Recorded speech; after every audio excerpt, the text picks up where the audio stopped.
Alright guys, what's up? Sniping is a habit here. I'm just going to do another update for you guys. Here's an update video.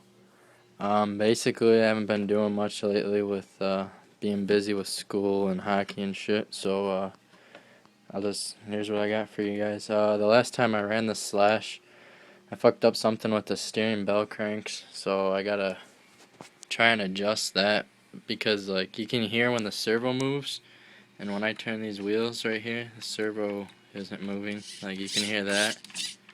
But this is all loose, so I don't know what I did there, but I gotta fix that. Also, with a quick little news update to I think it was Traxxas slash Guy 45 maybe. I don't know, I may be mistaken. You know who you are. You won my giveaway for the stickers. I sent those out the other day. That shouldn't take too long because I live in Michigan, you live in Michigan. Shouldn't take that long at all. Let me know when you get those or make a video or whatever. Also, with the slash, if I can't fix that bell crank, you can plan on an STRC upgrade coming. So yeah.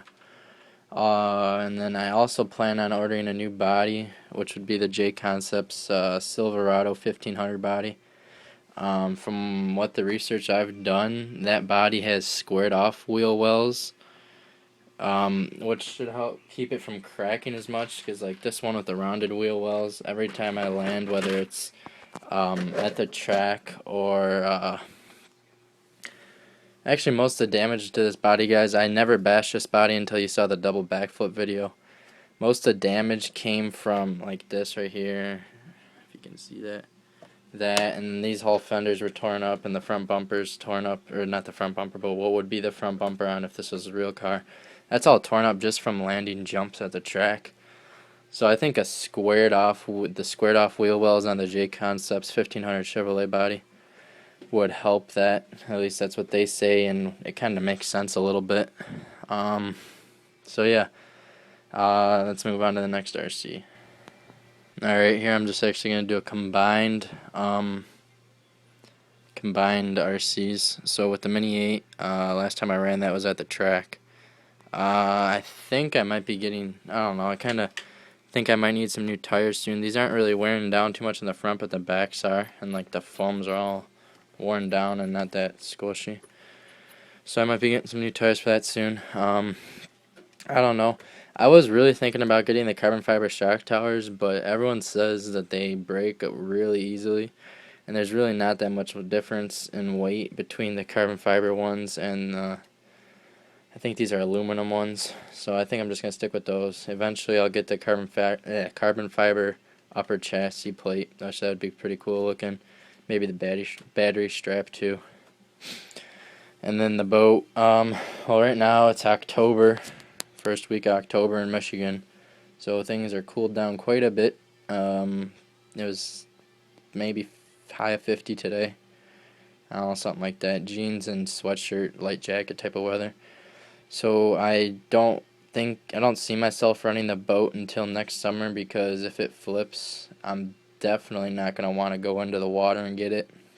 Because if it's like 50 degrees in the air, it's going to be probably like 30 something, 40 give or take. I'm not too good with that shit, but it's going to be cold, and I'm not a fan of cold water. So let me just get out the Stampede real quick, and then I'll have some concluding thoughts, possibly. Alright, I got the Stampede here. I mudded it. I guess you could say I went mud bogging again with it since the last time. So I've driven this probably 2 times in the last month. But this is a blast when you do drive it. This is, I don't know, I'd like to say oh, that's pretty locked up there. I don't know what that's all about. I might have to take that off. But yeah, it's hard to say which RC is my favorite RC, because I like all these, well, all 4 of them a ton. I mean, there's not an RC that I have that I'm not satisfied with. I mean, the Rustler, I'm not gonna lie, I kinda was dissatisfied with it. I don't know what it was. There's just something driving it that I didn't have fun with. I don't know if it's because I already had the Slash, which was like kind of a good street vehicle, I guess you could say. Good street slash off-road vehicle. And the Rustler seemed to be pure street, and I like to have the ability to like go from driving in the driveway to going in the backyard to loose gravel and mud and stuff like that. So I like that ability, so that's why the Stampede is here. But I've got a couple concluding things this week, or this video. One is I've got this ESC here, the Valenian ESC from the Slash 4x4.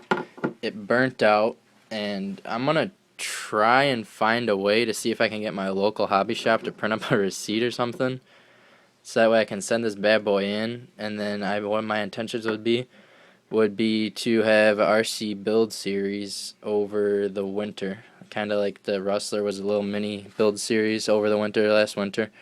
Right now I've got the chassis for a Slash 4x4 and a Rustler or a Bandit. So I don't know if I'm too, like, I don't think I'm going to go Rustler route again, and everyone says the Bandit's not that much fun. So I could build a high center of gravity Slash 4x4. That'd be fun, and me and my dad could drive him around because he likes the Slash. He likes driving that one the best.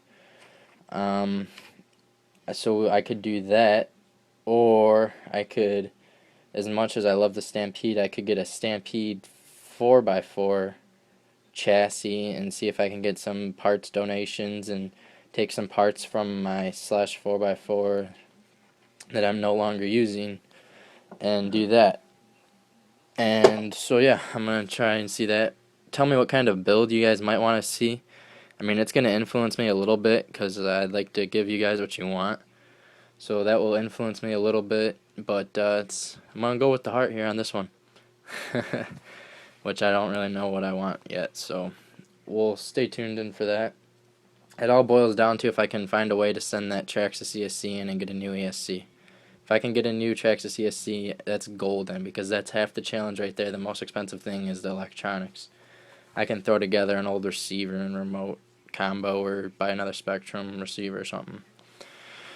And then I think this is the last thing I'm going to come down to is my responding to comments video.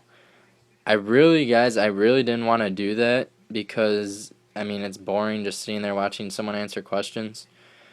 But I had to because my computer's all fucked up, and now they just called, and I was supposed to be getting it back soon, but they just called and said that one of the drives is fucked up, so I don't know what the hell that means. I think there's like 5 different drives, A through E or something like that, so they got to replace that. So who knows when that will be. So this is just saying that responding to questions and comments video will be back. If you feel your question or comment is important and needs a reply, please put in before you write your comment or after Q&A, because I don't want to narrow it down to what I think is a good an important question or something that is obvious and end up pissing people off because I don't answer their question. And you guys seem to like that video a lot, answering the questions, so that will be back. I'm going to do it every 5 questions, like 5 to 10. But 5 is the bare minimum where I'll make a responding to comments and questions video. So yeah, sorry for the long update. Rate, comment, subscribe, and have a good week.